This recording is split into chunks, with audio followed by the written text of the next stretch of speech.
Hello everybody, welcome into another episode of the Couch GMs podcast on Friday, October 8th, 2021. I'm your host, George Kerth, here with Cody Roadcap. Cody, how you doing here going into week 5? I'm feeling pretty good. I think I did really well this week on waivers. Hopefully you guys did too. You checked out Monday's episode and looking forward to break down the games. Definitely, we're going to take a step up from them waivers and tell you guys who to start and sit in your lineups this week with our week 5 fantasy preview. We're going to give you news and notes. Now, there's not much that we haven't covered, but there's a couple things. And we're also going to play a little keep or cut at the end of our show, talking about some fantasy stars of the past and even present who are not performing well, if we should keep them or cut them. But, like we always do, let's jump in first with NFL news.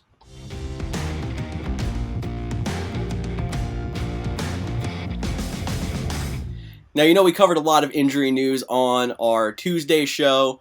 We got a little bit more optimistic news here for the second half of the week. Starting off with the Chicago Bears, we were wondering how their quarterback position was going to go after the whole Justin Fields was not named the starter. Well, now he is. Justin Fields will remain the starter for the Chicago Bears. I guess he redeemed himself in week 4 after that historically bad performance in week 3. What do you think this means for fantasy for Fields and maybe in a couple of the Bears' weapons that we have been questioning? For sure. Well, I think, like we talked about this whole time, this seemed to always be the most likely outcome, even though Matt Nagy, up until 2 days before announcing this, was like, it's still going to be Andy Dalton. Maybe the final call came from up top. Maybe he lost some control. Maybe Bill Lazor was like, no, I'd rather have Justin Fields because Bill Lazor is now calling plays. With that said, the fantasy outlook, the guy I really want to highlight is Darnell Mooney. He has, started to pop off the last 2 weeks or so since Fields has been in there. They seem to have a connection. It's early. He's starting to look like the number one. I know Allen Robinson is still there. Don't forget about Cole Kmet. Maybe not this week, but a guy to keep your eye out there or to add to the dartboard in the future. And again, just a reminder, no David Montgomery for the next few weeks. So Damian Williams looks to be a solid pickup and running back option for the Bears. I know we haven't talked about him for a while because he's still on PUP, but man to watch in case he heals up and comes back is Tariq Cohen. Because the Bears like using Tariq Cohen. He may just slot back into a pass-catching role, which I think is his best, role in the offense. But he has been a feature back in the past when David Montgomery has been hurt. Don't know where the Bears would go, but just keep an eye on him in case we hear some positive news from his injury recovery. That's a great point. And, we've been talking about Jeff Wilson on your PUP list. You don't have to wait till he's activated. If you have an IR spot, you can go pick up Tariq Cohen and keep him on your IR until he is back. But, maybe the biggest news of the week, the most surprising story was Stephon Gilmore was finally traded away from the New England Patriots, not for a first-round pick, not for a second-round pick, not for a third-round pick, not even a fourth or a fifth, but for a sixth-round pick. He is headed to the Carolina Panthers, a team that just traded for a top 10 corner last week with the Jacksonville Jaguars. They're definitely adding to that secondary after losing J.C. Horn. It is noted that Stephon Gilmore will be out the next few weeks as he is still on the PUP list. That still transfers over from his time in New England. I know there's a lot of fan bases out there, mine included, that have some cornerback questions, injuries, and they're like, you couldn't even give a fifth-round pick for Stephon Gilmore. This situation seems very much like the agent was allowed to make the trade. Stephon Gilmore wanted to go home. I think I saw he has a house 6 houses down from the GM or the owner of the Panthers in Carolina. So this is more about him going home to a solid team, a team that has cap that can give him a big extension. So this defense that has been pretty good throughout the first 4 weeks of the season adds another playmaker, and the Panthers defense could be a solid fantasy option and just a solid fantasy or solid defense in general the rest of the season. Yeah, I was definitely going to spin it to that if you didn't. You have to watch the schedule because obviously there's almost no defense you play in those bad matchups against those high-powered offenses like the Chiefs. But the Panthers could be one of those teams you're playing most weeks now since they've added multiple pieces in their secondary and they've looked solid so far. I also think in the NFL perspective, this definitely makes them a contender for the playoffs. People were questioning it because, they weren't a solid team last year, and all of a sudden they come out 3-0. I think this solidifies the Panthers' defense greatly. Absolutely, George. But that wraps up pretty much the big news stories. We got a few little bit of news bites, but we can hit that when we get through our Week 5 fantasy outlook.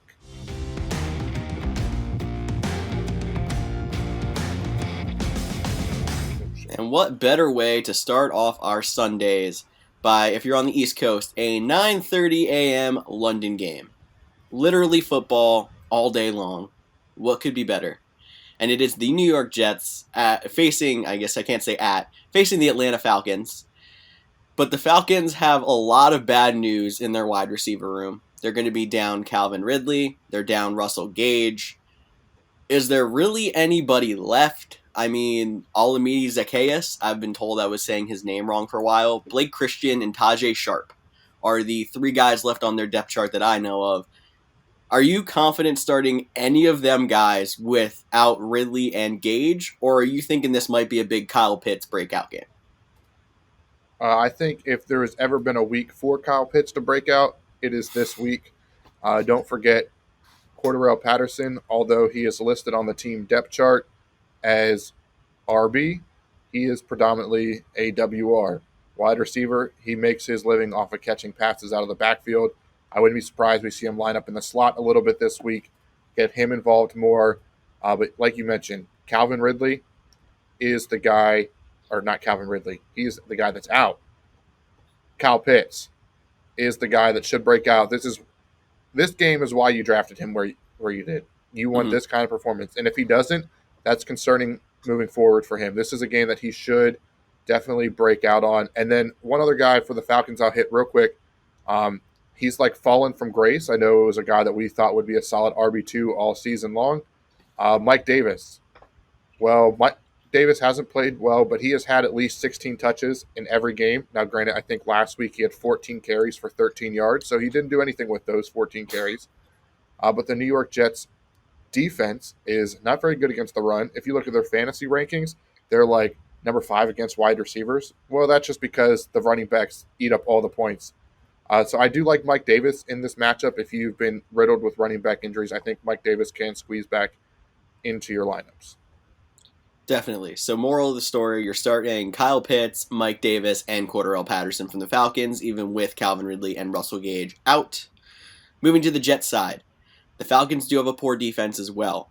We are very skeptical about the Jets' weapons. I mean, lead running back right now seems to be Michael Carter. Would you think about starting him? And would you think about starting like a Corey Davis also? If I'm going to start a Jets wide receiver, I'm going to start Jamison Crowder. He's True. not flashy. He's not, this all-world beater wide receiver. But he just goes out there, he gets targets, he makes catches, especially in half-point PPR. He is, or full-point PPR, he is going to put up points. He's going to get catches. His first game back, I believe it was 9 targets. He is one of the starts of the week over at thecouchgm.com. And another guy that's on the list, well, I just called it the rookie quarterbacks because they all have plus matchups. And Zach Wilson, because you mentioned it, the Falcons have not a great defense, a bad defense. Let's see if the Jets can build on that momentum of that overtime win. They got their first win. Let's see if they can build on it. Zach Wilson's a gunslinger. You might have to take a few -2 points for those interceptions because he is a gunslinger. But if you're streaming or even if you need a cheap option in DFS, I do like the Zach Wilson play this week. Definitely agree with you there. You kind of brushed over my Jets backfield there, though. Oh, no, I'm not touching that. That's why I brushed over it. Got it. Okay. Still sitting Michael Carter. He's still probably worth a roster spot because of him being a starting running back, but you're probably not going to want to start him pretty much any week. Why don't we move off of the London game, hop the pond back to the U.S. for the early 1 o'clock games. Start off with the New England Patriots at the Houston Texans. I mean, I think I have to start with the Patriots wide receivers here. A lot of people adding Jacoby Myers this week. In a positive matchup, would you go ahead and roll the dice with Jacoby Myers right away here? Jacoby Myers is tough. I debated putting him in the article this past week. I do like him. He has that like random stat that he has like over 100 receptions without scoring a touchdown. Like it's crazy. Maybe this is the week that he does. So I think he at least sees volume. If I had to pick between Kendrick Bourne, Nelson Aguilar, and Jacoby Myers from the Patriots wide receivers, I'm probably picking Jacoby Myers. And it is such a positive matchup. He is probably a solid flex option. I know there's a lot of hype around Hunter Henry this week. I'm kind of out on the New England Patriots tight ends. I mean, They're I think off the there's dartboard. they're all like there's so many tight ends off the dartboard. You got to take some of them off. And for me, it's the New England Patriots options. Mac Jones did look impressive against the Tampa Bay Buccaneers on Sunday Night Football in that rainstorm. He looked to slowly come along. So maybe he's, if you're in a 2-quarterback league, maybe you want to throw out Mac Jones just because he's playing the Houston Texans. I don't have much else to say other than they're playing the Houston Texans. Like, I think they've given up 35 points at least in the last 2 games. They're struggling to score on offense. There's not a lot of options on that team there's no options on that team for fantasy outside of Brandon Cooks. No. And yeah, we're on the same page there. So really, it's the New England Patriots. I'm Team Jacoby Myers. I don't know. Maybe you might be Team Nelson Aguilar, or maybe you still hate the dude from his Philly days. I thought I was in on Nelson Aguilar at the beginning of the season because he did play solid last year in Vegas. He started off the season fairly well. No, I think it's Jacoby Myers now. I'm with you. Guy to watch is N'Keal Harry, but I don't think he's really gotten ingrained in the offense since he's come back from his injury yet, so probably not going to see much of him. It's Jacoby Myers. Quick touching on the backfield, a couple weeks ago were talking about how Damian Harris is you must go and start him because of how many carries he's getting. Belichick strikes again. He hasn't touched the ball much at all last week. And we saw more Ramondre Stevenson. Do you roll the dice with that, or are you pumping the brakes on their backfield, similar to how you were the Jets, and just seeing if it shakes out anyway? If I had to pick between Michael Carter and Damian Harris, I would definitely roll with Damian Harris. I don't love that last week that I believe 6 different people carried the ball. Sounds like the most New England thing ever, 6 different people carrying the ball in one game. Considering they only have 4 running backs on their roster, they probably counted Mac Jones and a wide receiver got to carry or something. It's something crazy like that. But I still like Damian Harris. I think, and again, this is such a plus matchup. Like they could. I don't expect the Patriots to put up a ton of points. So, I don't know if we'll ever get into full just run the clock out because their offense isn't that explosive. But this could be the game that, Harris gets 20 carries for $125 and a touchdown or 2. The matchup says start Damian Harris. True. Okay. That makes sense. And, we already said that the Texans only have I almost said Randall Cobb. That's pretty bad. We'll get to Randall Cobb a little bit later. It's Brandon Cooks. But why don't we move on to the Detroit Lions at the Minnesota Vikings. I think there's been a run on Kirk Cousins here in the last few weeks, people picking him up, and he's got a very positive matchup this week. He may be one of those streamer quarterbacks for the week. For sure, Kirk Cousins does look impressive did look impressive until they ran into the Cleveland Browns, and the team as a whole only put up 7 points. I look for them to bounce back. The Vikings aren't that great of a team, but even Vegas has them as 8.5-point favorites over the Detroit Lions. So they're expecting them to dominate them because that's how bad the Detroit Lions are. I think Kirk Cousins, it's a 1 o'clock game. He gets back on track. For me, the bigger question is Dalvin Cook. He's supposed to play. He says he's trending in the right direction. He's still not 100%. We expect him to play, and I feel like if he's playing, you're playing Dalvin Cook. Even 50% Dalvin Cook is probably better than most running backs in fantasy. But just more of temper your expectations because Dalvin Cook isn't at 100% yet. He might have to take a few drives off. Alexander Mattinson might get a few more touches. And then speaking of Alexander Mattinson, if for some reason because Cook came back, the guy dropped him, make sure you pick up Alexander Mattinson because if Cook doesn't play, if the ankle flares up on Sunday, he said it. If he doesn't feel good on Sunday, he's not playing.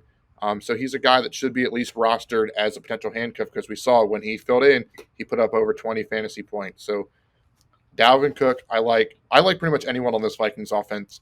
You could probably even talk me into a guy like KJ Osborne in a flex in some deeper leagues because the Lions are rough. Tyler Conklin, he's definitely on the dartboard this week and probably a guy you're targeting. He's probably like, the double 20. You might not hit it, but you might want to value of Tyler Conklin. He could have a big game. Detroit wise, it's Swift and Hawkinson. I mean, sure, maybe Jamal Williams as a super flex, or not a super flex, but as a flex if you're desperate at running back, because we have seen him get carries, but no wide receivers. And I know Jared Cook is Jared Goff is throwing the ball over the yard, but he's not throwing it into the end zone. So I'm not a big fan of Jared Goff playing in fantasy this week either. Definitely. There was an interesting report about DeAndre Swift this week that said that the usage of Swift versus Williams will depend on what the defenses are showing them. So that's a little concerning if you're a guy who relies on DeAndre Swift. You also have to watch Swift's injury. He was banged up last week. It's carrying over a little bit into this week. He's probably going to play because he played last week. I didn't hear of any kind of setback, but just keep an eye out. It may be a good idea to roster a Jamal Williams, and maybe he will get some work. I just hope it doesn't become a messy committee like so many other backfields have. Yeah, I think Swift, even though there is the potential Williams take over, his injury history, he sees the targets in the passing game. I know last week he was out carried by Jamal Williams, but I still like Swift as the lead back in Detroit for the time being. All right. One lead back to another. Let's talk about Christian McCaffrey's Carolina Panthers going against the Philadelphia Eagles. McCaffrey is confident that he will play this week. I mean, I want to see what kind of practice report he puts in on Friday first. It may end up being a game time decision. Wouldn't quite drop Chuba Hubbard yet, but it is getting close to that possibility. Yeah, I wouldn't. Honestly, it's a 1 o'clock game. I'm not dropping Hubbard until that Panthers game's over. If McCaffrey even plays, I'm not dropping Hubbard until he gets to the games. If he comes back from a hamstring injury that instantly ruled him out in essentially 10 days and plays fine, that's great, especially if you're a guy that had to pay fab dollars, especially pay up to get Hubbard. Make sure McCaffrey makes it through the whole game. Make sure he isn't eased back into it. Keep Hubbard on your roster. But if McCaffrey does play, he's similar to Dalvin Cook. Like, you're going to put him out there. You might have to wait till an hour and a half before kickoff to find out if he's actually going to play. But if he's healthy enough to be on the football field, he's healthy enough to be in your starting lineup. Sometimes a running back, you're like, I need to let him see a week. McCaffrey is not that guy. Another guy you don't have to worry about is DJ Moore. The dude is balling out this season. And other than that, Sam Darnold, 5 rushing touchdowns. I don't know where that ever came from, but that's kind of impressive. I don't know if that's a streak that will continue all season, but Sam Darnold, quarterback 5, still available in like 40 to 60% of leagues, depending on your platform. Definitely a guy you should be going to pick up, solid streaming option. And we've seen it. The Eagles have like no run defense. I don't know what happened. Maybe George can allude to it, but their run defense has been getting gashed these last few weeks. I mean, Clyde Edwards-Helaire had over 100 yards. Zeke ate them up the week before. So the running backs, that should be a big week for Carolina running backs. It happened in a snap of a finger, too, because you look back even to week 2, and the 49ers running backs did almost nothing. The Falcons only put up 6 points. Like, I don't know exactly what happened, but the Eagles' defense, run defense at least, snap of a finger just went to bad, and I'm definitely starting whichever Panthers running back is the starter. I don't think I would start Hubbard if McCaffrey's playing, because McCaffrey, we know, any McCaffrey owner from last year knows, once he comes back, he's in. Like, I think you would have missed out on a 25-point game last year if you sat McCaffrey that first week back. We learned our lesson. Moving on to the Eagles side, the Panthers have been good on defense. They do not have Stephon Gilmore yet. He's still on the PUP list, but the defense has been solid. I think I want to start off with the Eagles running backs. Kenny Gainwell is currently outscoring Miles Sanders. We don't know what's happening. What is your take? Man, it's a tough situation for me. I know even as an avid NFL fan, I can't watch the Eagles as closely as you do. So if you're telling me that Kenny Gainwell is the guy to own in fantasy, I mean, that kind of sucks for where you drafted Miles Sanders, but it does appear that way. He's getting, he's getting red zone targets. He's getting red zone carries. He has a solid role in the offense. Miles Sanders, it's a guy, I'd have to see your roster. You'd have to look at it. I'm not saying run out there and, bench Miles Sanders to play Zach Moss. Like, we don't, I'd probably still roll with Miles Sanders at the point because I think Miles Sanders still has the potential to put up solid points. He's still a very good running back. I mean, that didn't disappear in the last few weeks. Now, maybe if you got a guy like Damian Williams over Miles Sanders, I can, because of the volume we're expecting, I can get behind that. So I think Miles Sanders, it all depends on who you have, but especially for flex options and RB2s with the amount of injuries, I feel like he's still in your lineups. I agree. I'm not benching him pretty much everywhere I have him, unless I'm really deep at running back. But Gainwell's somebody who should start sneaking into your flex consideration if you are in a PPR or half PPR, because he's getting most of the passing down work.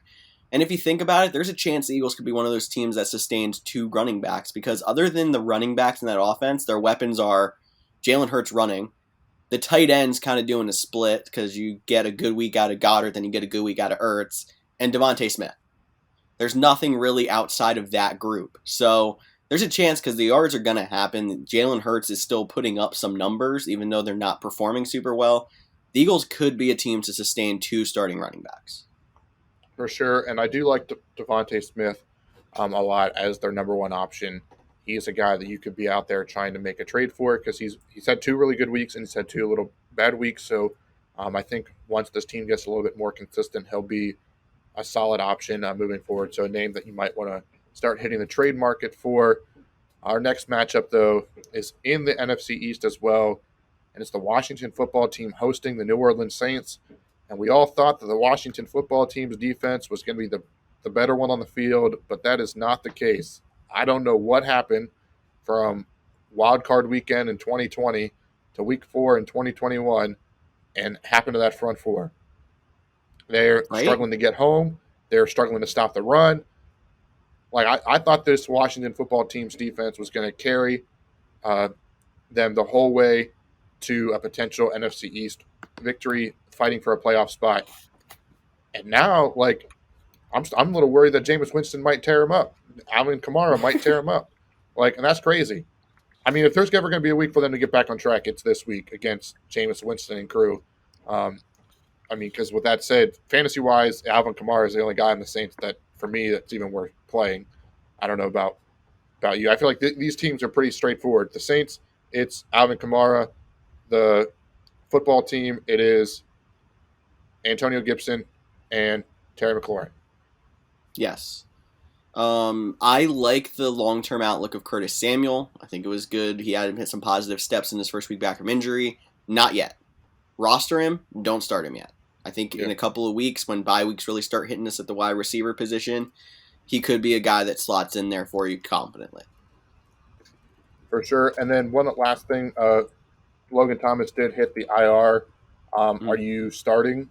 Are you willing to put Ricky Seals-Jones on the dartboard? Is that too deep of a cut?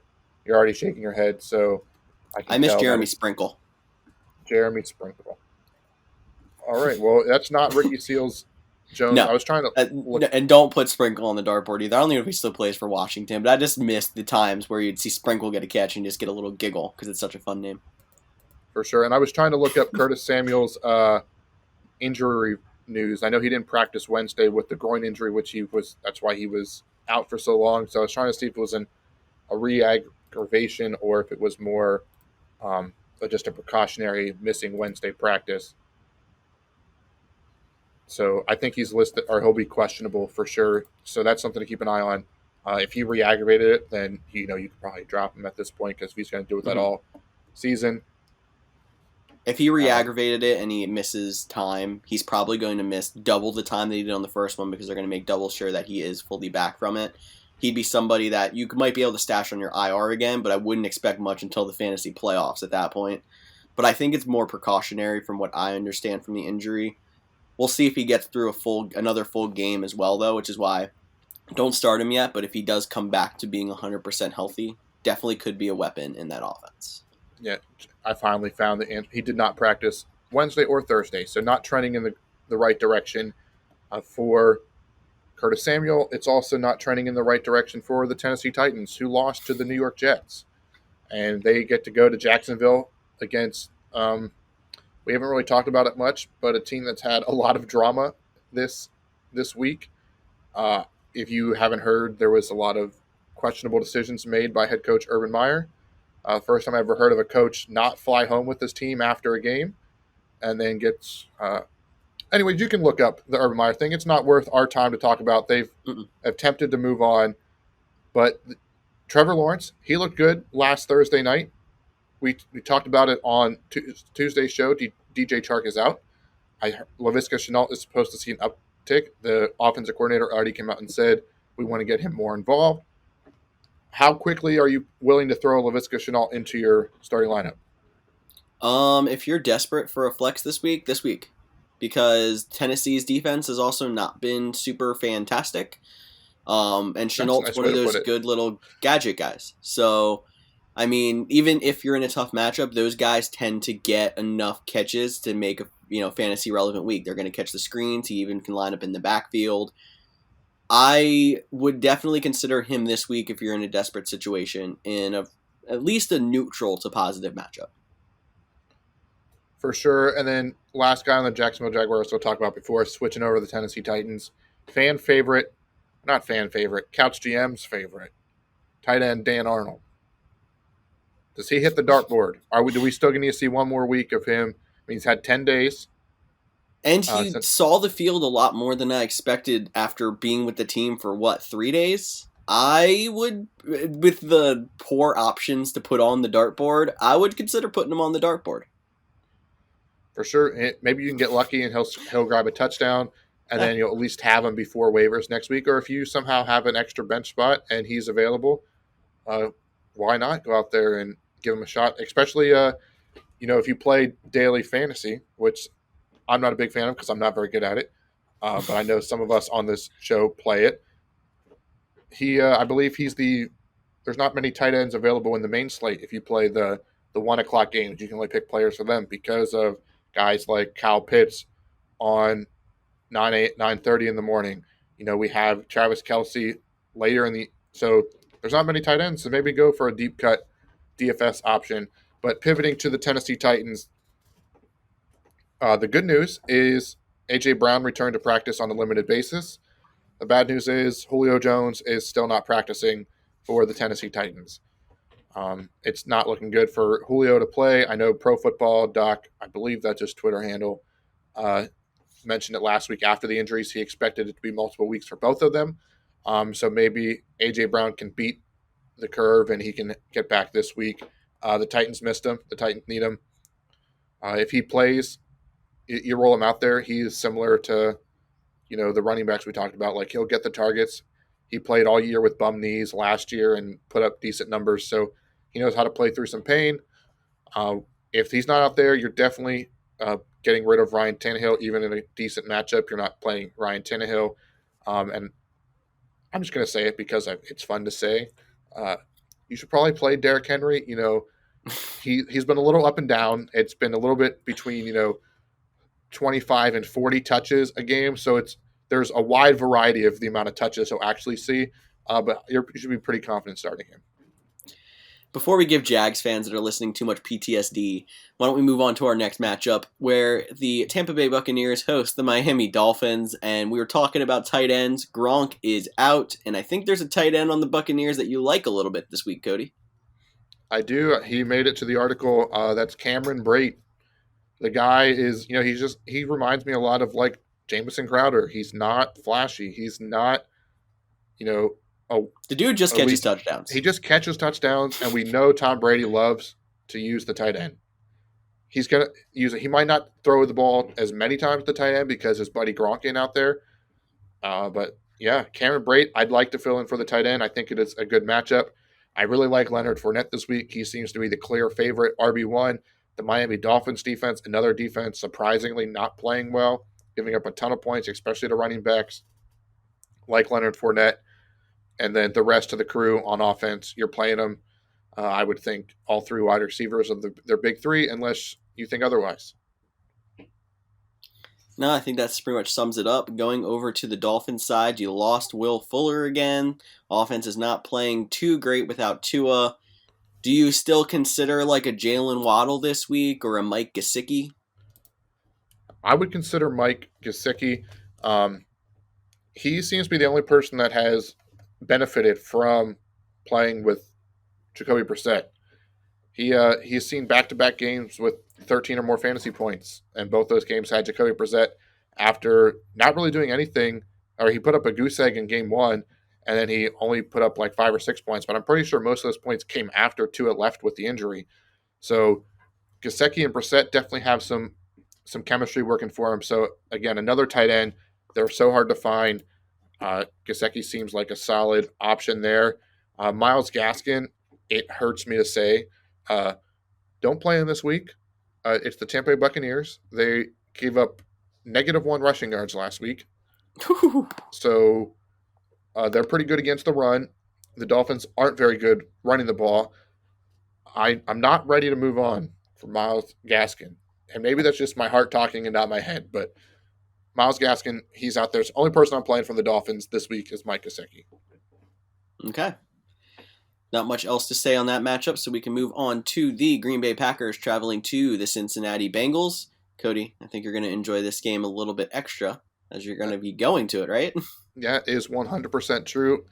I am hopping on a plane tomorrow morning to fly out to Cincinnati to watch the Green Bay Packers.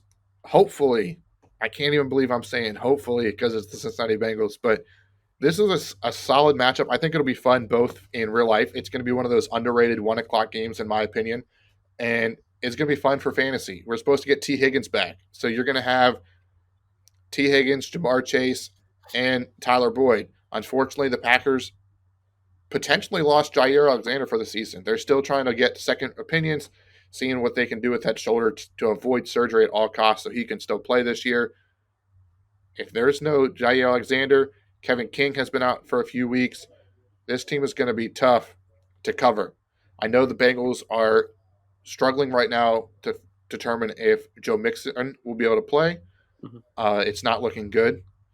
He'll probably need a week to recover his low ankle sprain.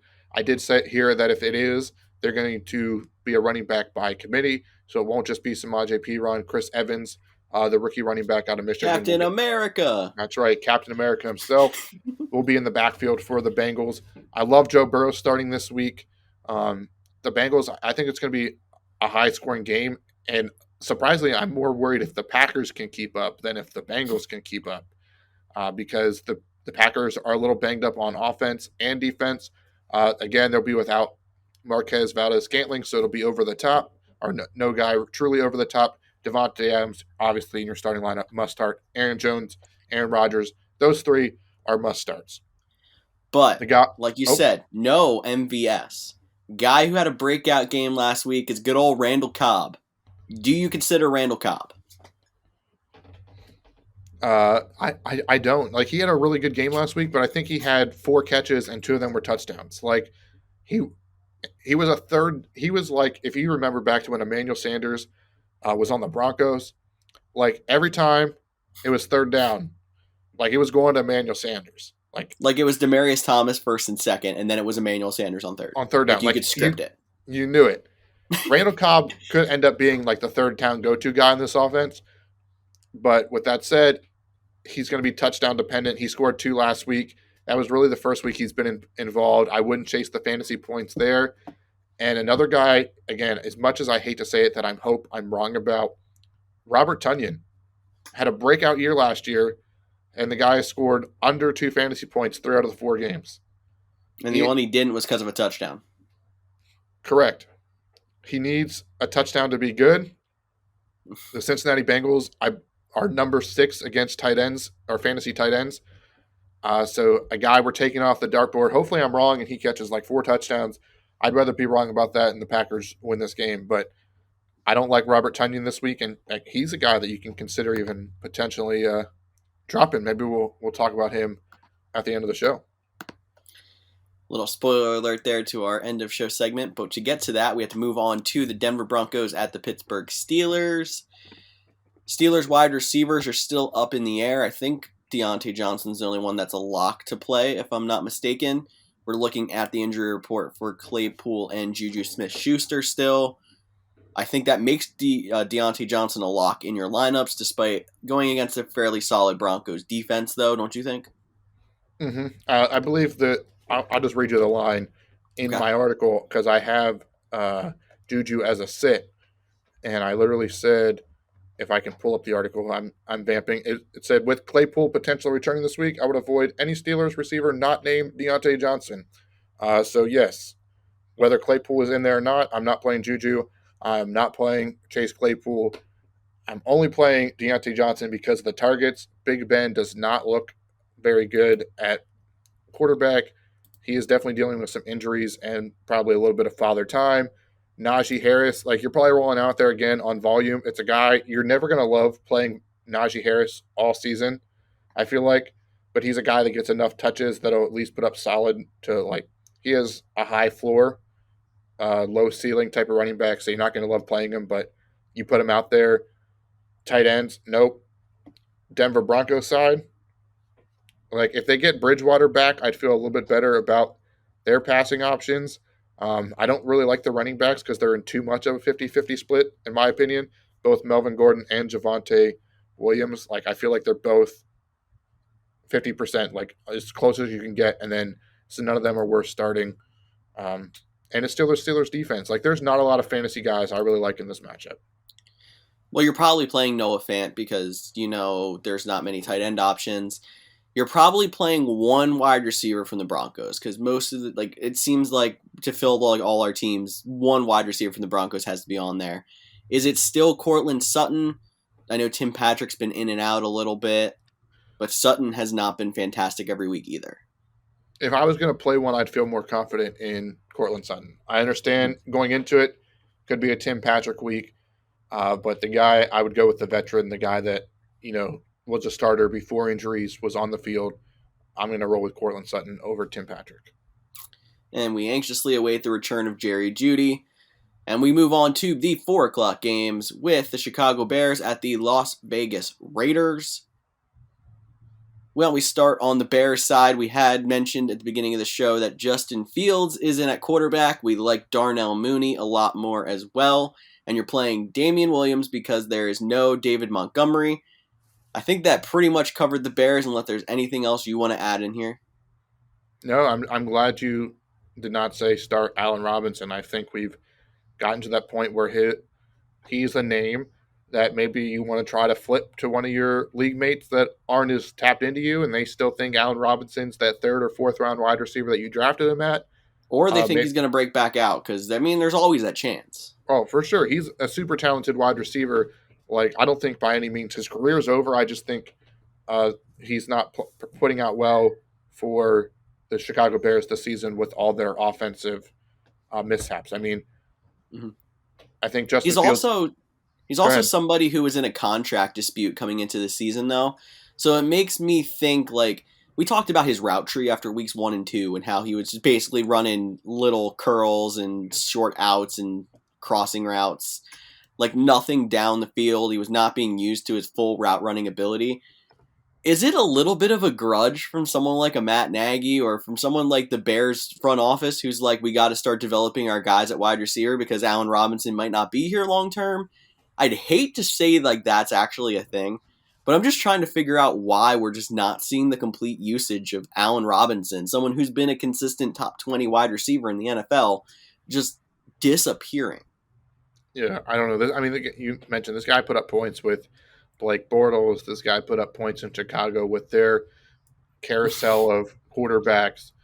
I think it is worth mentioning. We talked about how last week, Justin Fields looked much better. He played much better, but he only completed 11 passes. Like, he wasn't out there lighting it up all of a sudden. And Allen Robinson, we're used to like 11 catches. And if true. if Fields is only going to, complete, 11 to 15 passes, you have to, fade some of their wide receiving options because they're just not going to see the amount of opportunity.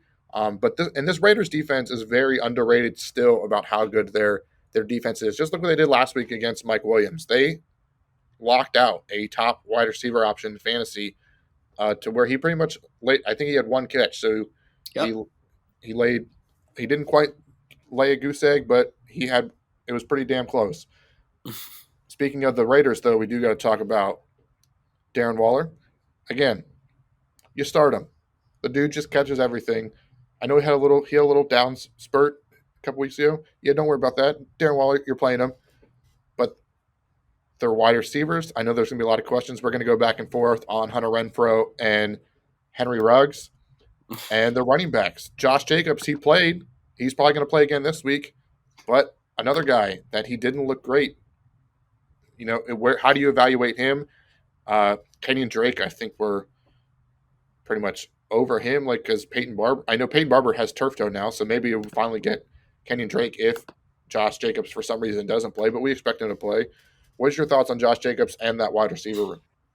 Well, I think Kenyon Drake has pretty much just been locked into you're doing the passing down work. You're not getting he's been middling. He's not been fantastic.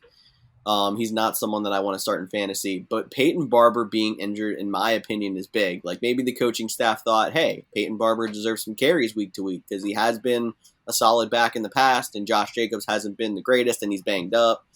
If he's out of there, there's literally 3 people on their running back depth chart, and then Alec Ingold. So Alec Ingold's going to get a couple of carries. I feel like Gruden just likes to work the fullback in a little bit to try to run some trickery. But I think my outlook on Josh Jacobs increases dramatically with not really having any other options in that backfield because they don't seem to want to run the ball with Kenyon Drake. So that just leaves Josh Jacobs in the occasional fullback carry. Hey, it makes sense for me. I'm not a huge fan of Josh Jacobs. I mean, this Bears defense, that's what's carrying this team to a 2-2 record. It's their defense, not their offense. So fade all these guys a little bit. Derek Carr had a down week against the Chargers last week.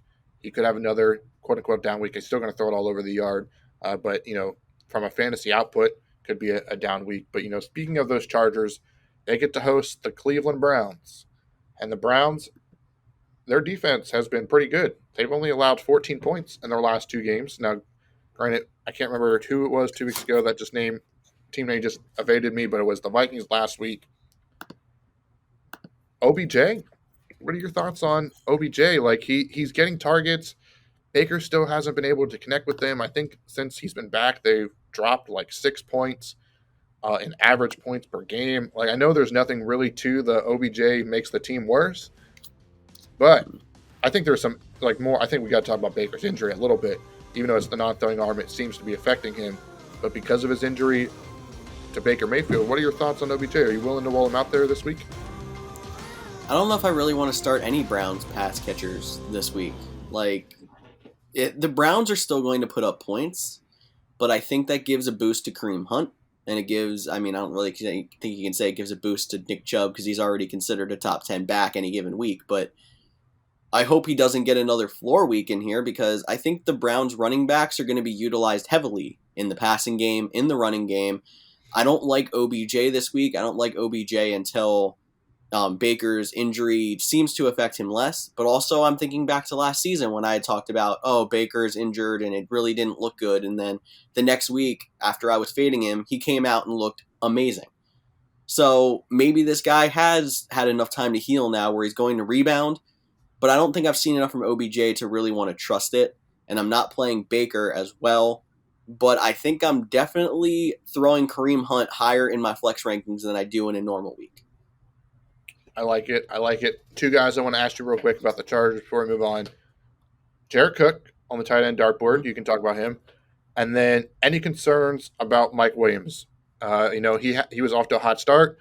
He had, a lot of us were like, is this hype real? It looks real. But then he had the down week where he had 4 targets and 1 catch. Are you worried about him at all this week or moving forward?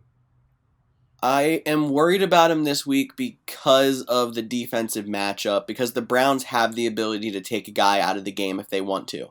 And I find it interesting that most of the time you would think if a team's going to take a Chargers wide receiver out of the game, it's Keenan Allen. Then you can argue Keenan Allen is such a good route runner that most of the time he can still get open if you're trying to bracket him out of the game. So it makes more sense for defenses to try to take Mike Williams out of the game and make the Chargers one-dimensional.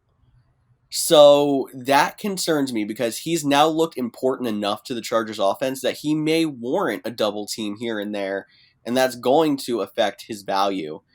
I still think he's going to be a fantasy startable wide receiver most weeks, but I'm debating saying no this week because it's a bad matchup, while Keenan Allen is going to be in my lineup every single week as of now.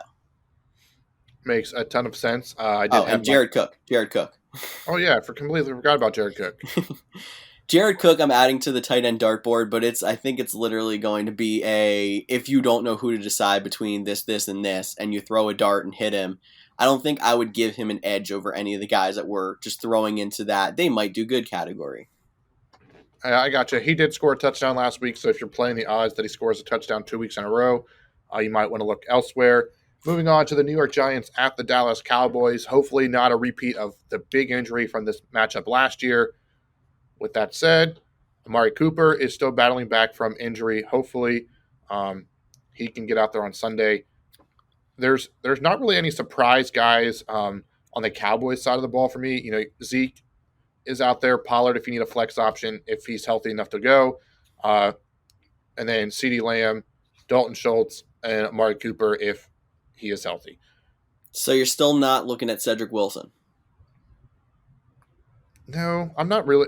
I don't know what it is. He's made some incredible catches, even if they don't count. You know, he's been reliable. I would include Michael Gallup if he was healthy, so I don't know why I'm not including Cedric Wilson. So, maybe if you are in, when I joke about, your 16-team leagues, maybe you have to start Cedric Wilson, and that's not a terrible option. But for me, he's not a guy in your standard 10 or 12 or even 14-team leagues I would look to get into my lineup. The Giants side, though, I know they're still dealing with injuries at their wide receiver position. Kenny Galladay can't seem to stay healthy. We're still unsure if Shepard or Slayton will be back this week. So what are your thoughts on either Evan Ingram, added another guy or added to the dartboard, or Kadarius Toney, rookie? So good news, Kenny Galladay looks to be on track to play. I don't see him on an injury report, actually, so that's good. He's somebody I would think about starting this week because he looked good when he was actually able to kind of be out there with, not really, it seemed like Sterling Shepard ended up being the number one target. Now that Kenny Galladay is the number one target, he seems to be improving. But yeah, I was going to mention Kadarius Toney if you didn't, because he also looked solid after the Giants said that explicitly they wanted to get him more involved in the offense. For the short term, I think that means you have a good chance to play him in a flex this week and get a solid game. When Shepard comes back, I feel like that may hurt Shepard's value because they might want to start spreading the ball out more. And we all know the Giants' offense is not the most fantastic. So you could end up seeing a diluted, all the wide receivers get 7 except for the one that happens to get the touchdown. When it comes to Evan Ingram, I don't think I've seen enough to really want to play him. You can add him to the dartboard, but he's somebody I might want to keep off. Yeah, I got you. He's a tough name because, with the injuries, you expect him to be involved, but he just hasn't put a game together that makes you truly want to consider him. So I definitely agree with you on that one. Our last 4 o'clock game is the San Francisco 49ers at the Arizona Cardinals. The Cardinals, the only remaining undefeated team in the NFL. I'm going to ask this question every week for the Cardinals. Outside of DeAndre Hopkins, what wide receiver are you playing? AJ Green? Are you playing Rondale Moore? Max Williams? I really want either Rondale Moore or Christian Kirk to be the guy. But right now, with his red zone usage, and we know how important touchdowns are to fantasy football, right now it's AJ Green. Because even though he's getting, I think it's a consistent 6 targets a game, he's getting targeted in the red zone. And if they want to just go 2 short-handed wide receivers, let them, I guess, because maybe we can get a decent, weekly fantasy output from an AJ Green. I just wish he would be more up in that 8 to 9 target range. But I don't think that's going to happen when he's mixed in with all those other guys we just mentioned.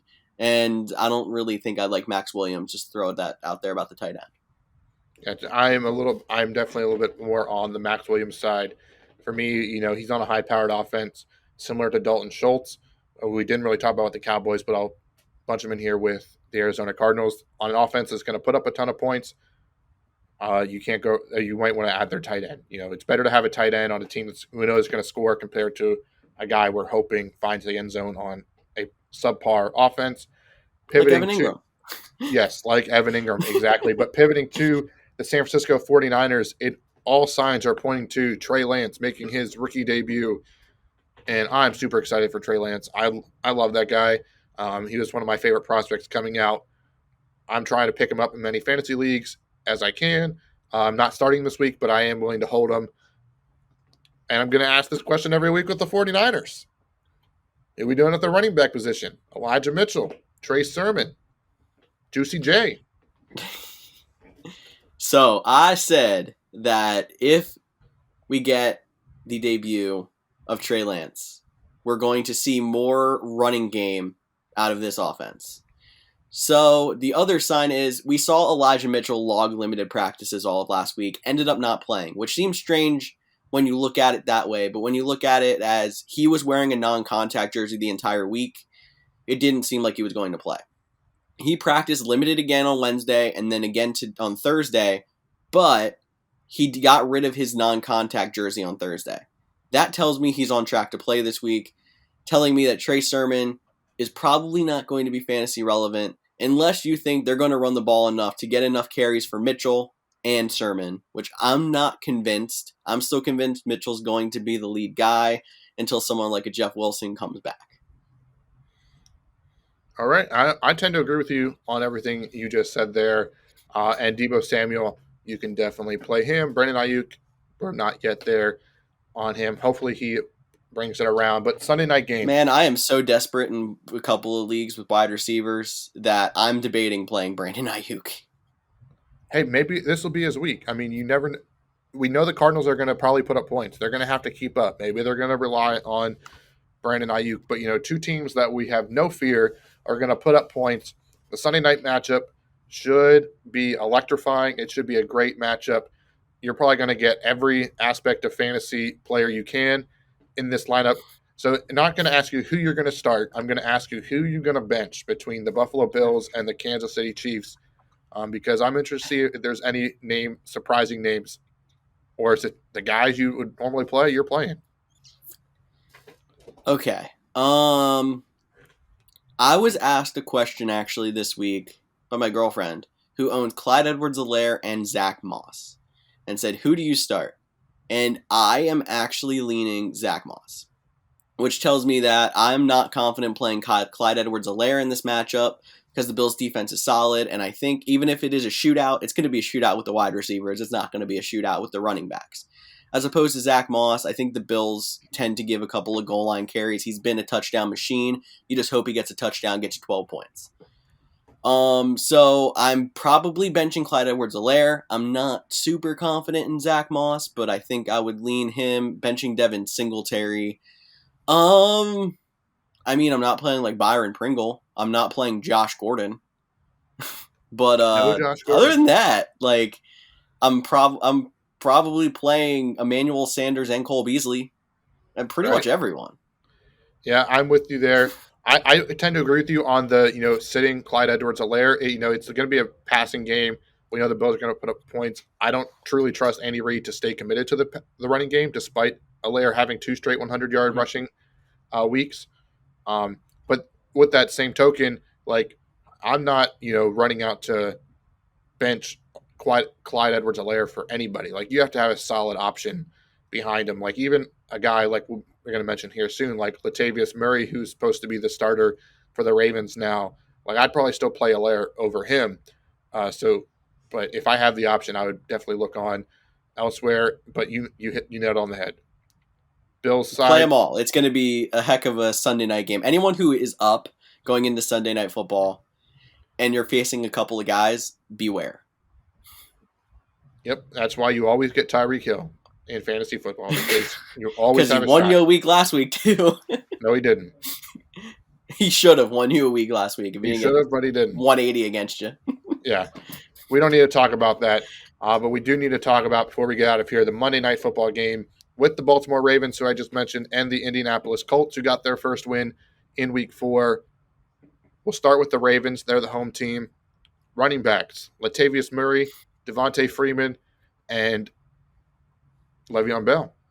If this was 4 years ago, that would be like the most dangerous running back room in, maybe not 4, maybe we'll have to go like 6 years ago. Let's give us a few extra years. Most dangerous running back room in the NFL.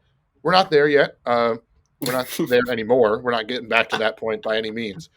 But I know I just mentioned I wouldn't start him over Latavius Murray, but is there any situations where you would start Murray over somebody else in fantasy this week? I'm just thinking back to if this was like 2017 and the Ravens run a formation that's like a pistol full house formation with 2 backs alongside Lamar Jackson and 1 behind him. With those 3 backs in the backfield at that point, you could probably run the ball every single play of the game and just keep throwing it at different running backs and beat anybody. I'm just thinking like if this was 2017, that would be absolutely insane. But anyway, I would think about playing Latavius Murray because of volume and because the Colts haven't been fantastic. If you end up having a bum Carson Wentz game, even if their defense is solid, there's going to be a lot of carries to go around. Latavius Murray is seeing a big bulk of them. I believe he got 18 last week, even though he didn't look fantastic. When you're getting that kind of volume, 1, you're most likely going to get a touchdown, and 2, you're most likely going to get at least like 60, 70 yards, which if you get those 2 together, you're having a solid fantasy week every week. His floor is high. And I don't see Devontae Freeman doing well enough to steal carries. I think Le'Veon Bell's all a name right now. Maybe we'll see Tyson Williams active again, but I highly doubt it because it seems like they want this veteran, former 1,000-yard running back experiment to work. Yeah, Tyson definitely seemed to has fallen out of the coach's grace. If you watch the game, like he was explosive when he had the ball in his hands, but you saw him miss assignments, you saw him pick up blocks, all things that can be coachable. So we could be going in a few weeks. We could be like, you need to pick Tyson Williams back up. He figured out his stuff. But for now, roll with Murray. Only pass catcher on the Ravens.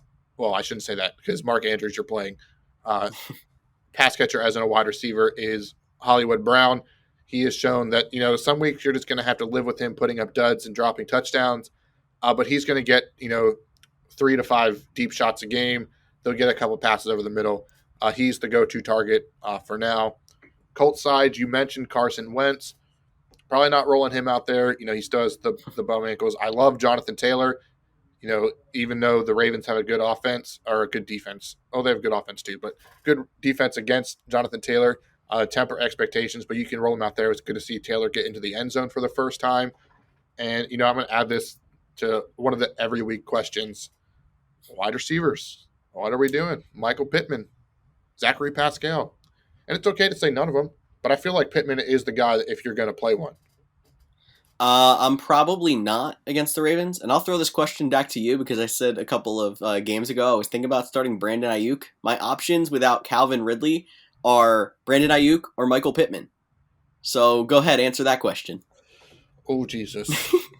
Yeah, that's a big old yikes. I would have to go with Pittman. It's not. Or Henry Ruggs. I'll throw Henry Ruggs in there too for you. I should probably go Pittman. It's again. Okay. I can see the Ruggs. I can deal with. It would be between Ruggs and Pittman in that scenario. I would probably lean Pittman just because he does appear to like have the number one option. I mean, it's not a great number one option, but if you're really struggling for a guy, like I might go for a guy that has potential or is solid. I should say, not potential. He's getting targets. He's getting targets. If you needed a big swing play, then go with Ruggs because he might get a 70-yard touchdown. So I would say look at your team. It's hard because one plays on Monday, one plays Sunday at 4. I mean, but maybe at 4 o'clock your team has a lot of players already played. Your opponent has, and you can evaluate then. Do I need a huge week or is 10 points like going to be enough? And if you think 10 points is solid, like I think Pittman is a safer bet at 10 points, but then I think Ruggs could get you 20, 25 some week. So that's how I would evaluate your situation there. Okay. Good advice there. And I think that's about all we need to say about Monday Night Football. So, we have a little bit of fun before we go, and we jump into a game of keep or cut.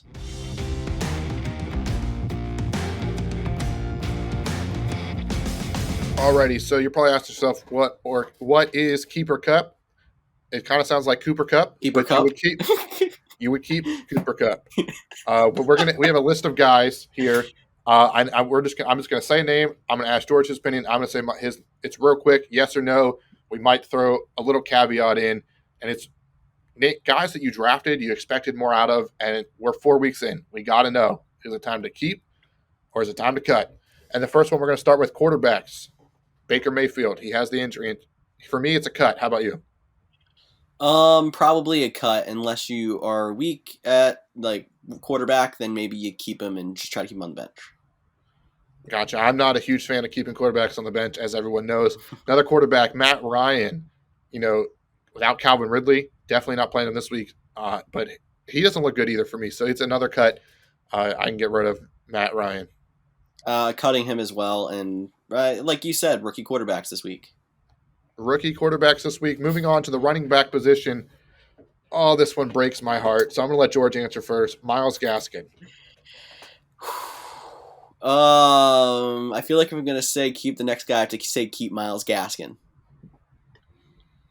I'm keeping Myles Gaskin. We all know where that's going. There's no way I'm getting rid of him. But I was waiting to see if you'd say cut, and I was just going to roast you. Nope, no way. Myles Gaskin, top 15 running back by the end of the year. I'm still committed to that bit no matter what.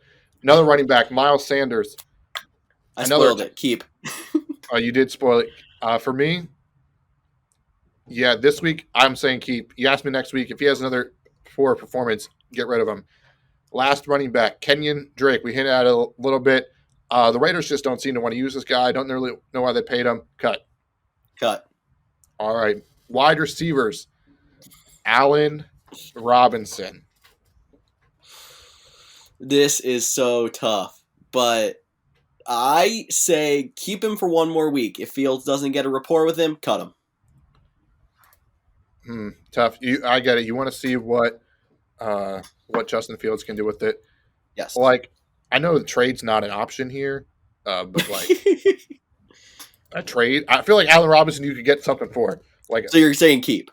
But yeah, I'm saying keep and trade. But if it's only these two options,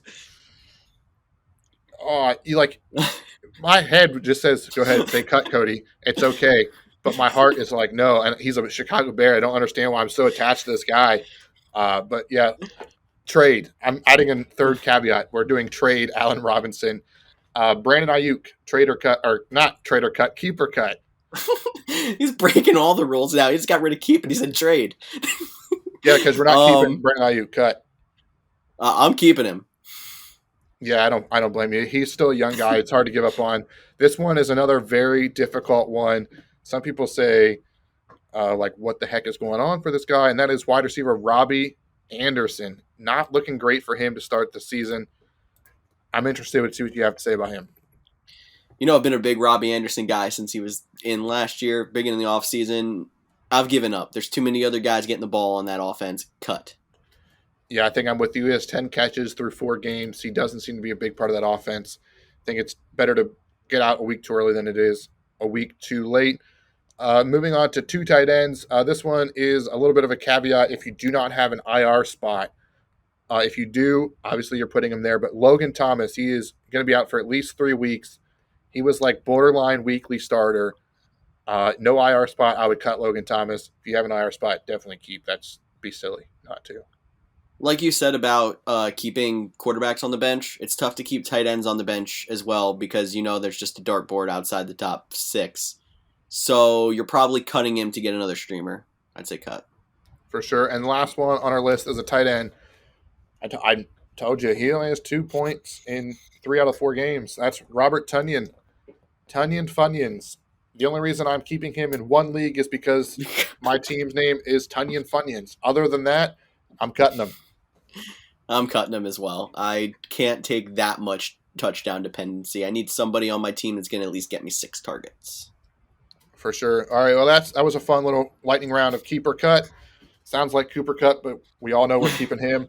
But it's not anymore because you added trade. Yeah, so now it's keep, cut, or trade. Maybe we'll do that next week. But that's all for this week's episode. Thank you all for listening. Good luck on your fantasy matchups this week. And even though Snyder wasn't here, we missed him yet again.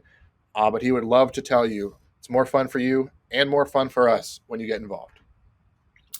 Yes, it is Cody and Tyler in spirit. Thank you all one more time for listening into the Couch GMs podcast. Make sure you check out thecouchgms.com for Cody's start and sit for week 5. And we will be back next week to give you all the waivers you need to improve your team going into week 6. For Cody Roadcap, I'm George Kerth, and we'll see you all next week.